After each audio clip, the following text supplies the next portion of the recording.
یہ کہانی عمران اور سارہ کی ہے جو اپنے تینوں بچوں کے ساتھ 10 سالہ علی، 8 سالہ فاطمہ اور 6 سالہ زین کے ساتھ ہمیشہ کے لیے بیرون ملک سے پاکستان واپس آئے تھے۔ ان کا خواب تھا کہ وہ اپنے وطن میں ایک نیا پرسکون آغاز کریں۔ اسی خواب کی تعبیر میں انہوں نے لاہور کے ایک پرانے خاموش محلے میں ایک شاندار لیکن قدیم حویلی خریدی۔ حویلی کی ساخت بہت خوبصورت تھی، وسیع صحن، لیکن ایک گہری اور غیر مرئی اداسی اس کے در و دیوار پر چھائی ہوئی تھی۔ محلے والے اسے خاموش گھر کہتے تھے، مگر عمران اور سارہ نے اسے محض ایک پرانا گھر سمجھ کر نظر انداز کر دیا۔ پہلے چند ہفتے تو سب کچھ معمول پر رہا، مرمت اور سجاوٹ کے کام نے خاندان مگن رہا، لیکن جلد ہی اس گھر کی حقیقت خود کو ظاہر کرنے لگی۔ رات کے وقت چیزیں اپنی جگہ سے ہلنے لگی، کبھی باورچی خانے میں برتن کے گرنے کی ہلکی آواز آتی، کبھی اوپر کے خالی کمروں میں کسی کے قدموں کی آہٹ سنائی دیتی۔ سارہ اکثر شکایت کرتی کہ اسے محسوس ہوتا ہے جیسے کوئی غیر مرئی سایہ اس کے پیچھے کھڑا ہے اور مڑ کر دیکھنے پر وہاں کوئی نہیں ہوتا۔ بچوں نے سب سے پہلے اس خوفناک حقیقت کو محسوس کیا۔ ایک رات علی روتا ہوا اپنے والد کے کمرے میں آیا۔ اس کا چہرہ خوف سے پیلا تھا۔ اس نے بتایا کہ جب وہ باتھ روم جا رہا تھا تو اس نے کوریڈور کے آخر میں ایک چھوٹی بچی کا سایہ دیکھا جو جھولے پر بیٹھا جھول رہا تھا، اور اس کے جھولنے سے کوئی آواز نہیں آ رہی تھی۔ سب سے زیادہ خوفناک بات تو یہ تھی کہ اس بچی کے منہ کی جگہ صرف ایک سیاہ گڑھا تھا۔ عمران نے اسے صرف ایک برا خواب کہہ کر دلاسا دیا، لیکن اندر سے وہ خود بھی خوف زدہ ہو چکا تھا۔ خوف کی اگلی لہر فاطمہ سے جڑی تھی۔ فاطمہ کے کمرے میں ایک بہت بڑا قدیم آئینہ لگا تھا۔ ایک دن فاطمہ آئینہ دیکھ رہی تھی جب اس نے دیکھا کہ اس کے پیچھے اس کے اپنے کمرے کے بجائے ایک مختلف کمرہ نظر آ رہا تھا۔ ایک دھندلا پرانا کمرہ جس میں ایک بوڑھی عورت جھکی ہوئی بیٹھی تھی۔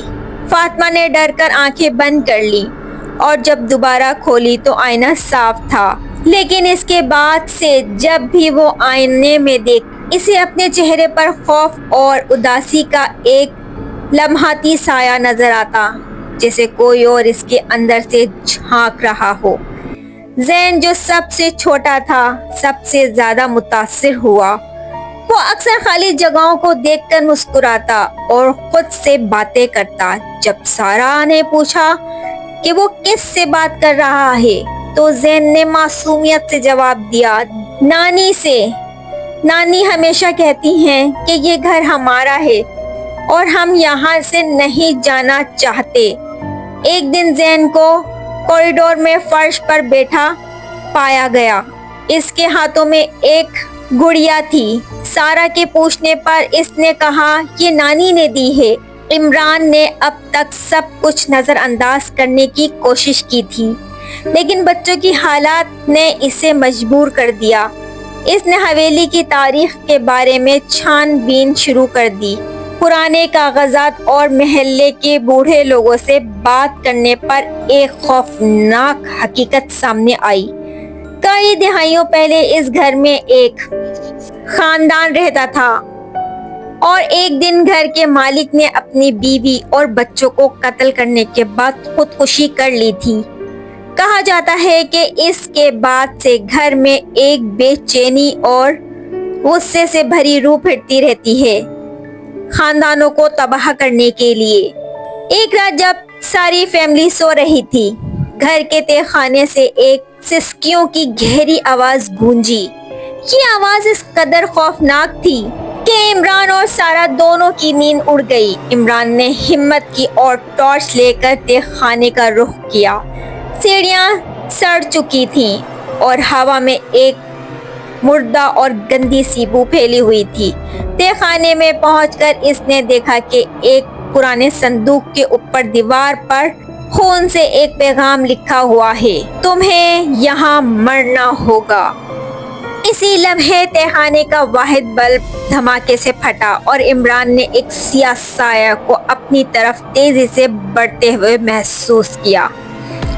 عمران جیسے ہی اوپر بھاگا، دروازہ اس کے پیچھے زور سے بند ہو گیا۔ اسی ہی لمحے اوپر کے کمرے سے چیخنے کی آوازیں آئیں، فاطمہ اور علی کے کمرے میں، جیسے کوئی طوفان برپا ہو گیا ہو۔ سارا بچوں کو بچانے کے لیے بھاگی۔ اس نے دیکھا کہ فاطمہ کا آئینہ ٹوٹ چکا تھا اور فاطمہ بیڈ پر کانپ رہی تھی۔ یہ کہہ رہی تھی کہ آئینے میں سے کوئی باہر نکلا ہے۔ زین اپنے کمرے کے کونے میں بیٹھا ہنس رہا تھا، لیکن یہ ہنسی زین کی نہیں لگ رہی تھی۔ اس کی آنکھیں کھلی ہوئی تھیں اور ایک شیطانی چمک تھی۔ زین نے اپنی گڑیا اٹھائی اور اپنے والد کی طرف دیکھا، پھر اس نے ایک بزرگانہ مردانہ آواز میں کہا، اب یہ خاندان میرا ہے، تم لوگ یہاں سے نہیں جا سکتے۔ عمران نے سارا کی طرف دیکھا، سمجھ گیا کہ یہ کوئی عام معاملہ نہیں ہے، یہ ایک شیطانی گھر ہے۔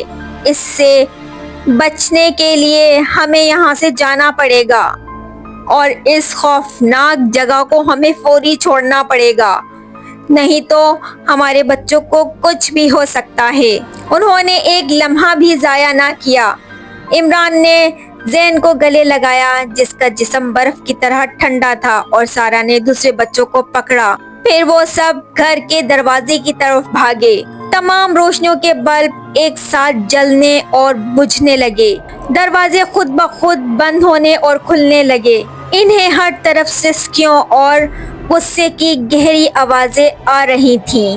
عمران نے اپنی پوری طاقت سے دروازہ کھولا اور وہ سب باہر کی طرف بھاگے۔ جیسے ہی وہ گلی میں پہنچے اور پلٹ کر اس حویلی کی طرف دیکھا، انہوں نے کھڑکیوں میں ایک گہرا سایہ کھڑا ہوا دیکھا، جس کی سرخ آنکھیں انہیں گھور رہی تھیں۔ وہ خاندان اس رات کے بعد شہر چھوڑ کر چلا گیا اور پھر کبھی واپس نہ آیا۔ وہ خوفناک حویلی آج بھی یوں ہی کھڑی ہے اور لوگوں کو ایسا محسوس ہوتا ہے کہ اس کی کھڑکیوں سے وہی کالا سایہ لال آنکھوں سے گھور رہا ہے۔